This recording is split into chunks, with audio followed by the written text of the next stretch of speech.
My name is Sam Wheeler, and I'm currently running a motorcycle streamliner at Bonneville. And I've been doing this off and on for the last 50 years, more off than on. My first bike was a Bultaco-powered streamliner, which we ran in 1963. Started it when I was in high school and finished it afterwards. The second effort was a Norton-powered streamliner. That was done soon after I got home from Vietnam. Basically designed it when I was there, just out of total boredom from guard duty every night, so that's how that kind of happened. And then I was out of it for a while when I got married, have two kids, and that racing kind of got put on hold for a while. I currently work at Easy Hook, which is an electronic test accessory company. And about 6 years after I was here, my boss asked me if I wanted to build another streamliner. And I said, well, yeah, that sounded like a good idea. That was done in 1986. We decided to do it in 86. 87, I just did drawings. And then actual construction started in 88. And here we are, 25 years later. Well, it was a really good run. I was expecting a lot more performance because we had turned up the boost.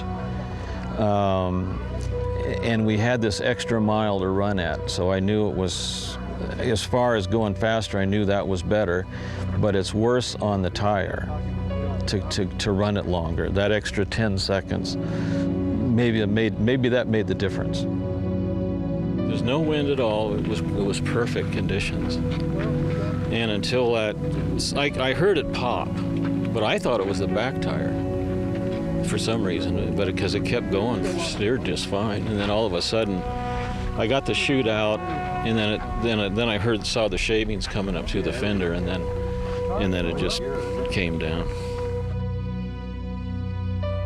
It's too bad that we crashed, you know. I don't know if we're ever gonna run it again. Sorry. He started on this path in 1963. He built his first streamliner, and this is a culmination of a 43-year dream. And he's proved that an individual on a small budget building a motorcycle in his backyard can be the fastest motorcycle in the world. He's been 355 miles an hour, but he's lost the front tire, so he can't turn around in 2 hours. They don't have the time to change the tire. So somebody else may get it, but right now, this is his dream. The fastest motorcycle in the world. Through all of the time we've been running this, the present engine, it was time now to step up the game if I was going to be competitive with my competition. The record now is 376, and for us to stay with it, we just need a lot more horsepower. So we've decided to bite the bullet and switch engines to a Hayabusa Suzuki, which potentially we can get up to 600 horsepower plus. I don't know if we need that much, but we can get that much out of it reliably, which is going to be double the horsepower that we've seen so far with our present setup. To get the Hayabusa inside the current bike, we have to make some major frame modifications. The frame currently actually is frame on each side of the engine. Well, we can't do that any longer because the engine's bigger, so the frame's going to be over the top and the bottom, which is really currently what a motorcycle is, a current bike. The Hayabusa has several benefits, one being that it's about 200 cc's larger in displacement. There's a lot of aftermarket goodies we can get for it to put in it. However, the engine is going to be not highly modified, other than pistons, rods, clutch, bigger bolts to hold it all together because we are going to turbocharge it, and we are going to run methanol. It's easier to tune with methanol than it is with gasoline, and it runs cooler. So that's basically what we're going to do. And to get more power, you just turn up the boost, and that's where it all comes from. There's other modifications we're going to do as well, not to the engine, but to the overall setup of the bike. and that's going to be a 2-speed transmission because the transmission, you just can't get it low enough to get going from a dead stop.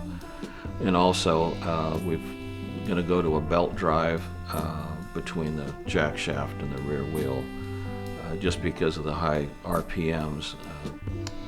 It's just too tough on chains. The basic envelope of the body is going to stay the same. I'm not going to fool with that at all because it's been wind tunnel tested and at Caltech here in Pasadena, and it's very good, it's very stable. We don't want to fool with it. So it's got this whole package has to fit inside the body.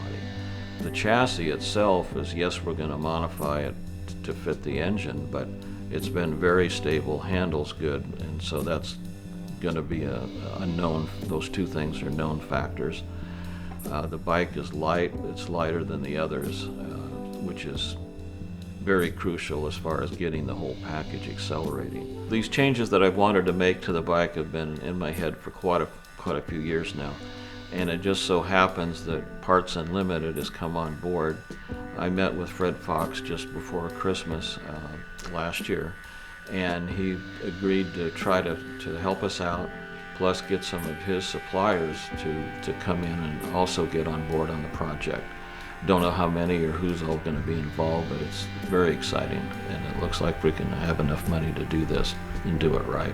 Time is of the essence right now, and there's a lot of work to do to make all these changes, and it's going to be a lot of midnight oil for sure, and weekends and whatever it's going to take to get it done. And it is going to be done, and we're going to try it. You know, we're going to run it this year, and probably toward the end of September at the Mike Cook meet is our plan. So it's, you know, I feel very confident it's going to work right off the trailer. Now, normally these things don't happen, and it's taken me a long time to get where we're at, a lot of development work, but I've learned a lot of stuff over the last 20 years, and so I think it's got a real good chance of this thing going fast right off the trailer when we get there.